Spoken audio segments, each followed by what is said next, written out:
వినాయక చవితి పర్వదినాన్ని పురస్కరించుకొని మంచిర్యాల జిల్లా కేంద్రంలో గణేష్ నవరాత్రి ఉత్సవాలు అంగరంగ వైభవంగా ప్రారంభమయ్యాయి. స్థానిక 20వ వార్డు రామ్నగర్లో పార్వతీపుత్ర గణేష్ మండలి ఆధ్వర్యంలో భక్తులు బొజ్జగన్నపయ్యకు పల్లకిలో శోభాయాత్ర నిర్వహించి మండపంలో ప్రతిష్ఠించారు. అనంతరం గణనాథుడికి ప్రత్యేక పూజలు నిర్వహించారు. ఈ కార్యక్రమంలో పార్వతీపుత్ర గణేష్ మండలి అధ్యక్షులు ఆకుల సుగుణాకర్, ఉపాధ్యక్షుడు Hariprasad, general secretary Madhukar, secretary Shyam, treasurer Subhash, మాజీ ఉపాధ్యక్షుడు మారం రఘు యాదవ్, మహిళా భక్తులు తదితరులు పాల్గొన్నారు. పర్వదినాన్ని పురస్కరించుకొని జరిపే పూజలలో భాగంగా మా యొక్క పార్వతీపుత్ర గణేష్ మండలి రామనగర్ మంచిర్యాల నందు మేము ఒక కమిటీగా ఏర్పడి గత 3 సంవత్సరాల నుండి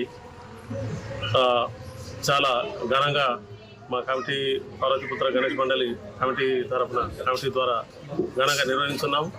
అందులో భాగంగా నుండి వారి ఇంటి వద్ద నుండి ప్రత్యేక ఆకర్షణగా పల్లకిలో శోభయాత్ర నిర్వహించి వారి ఇంటి విగ్రహదాత ఇంటి వద్ద నుండి దేవుడిని ఈ యొక్క మండపానికి తీసుకుని శోభయాత్రగా పల్లకిలో తీసుకొని రావడం జరుగుతుంది. ఇది ఒక ప్రత్యేక ఆకర్షణగా నిలుస్తుంది.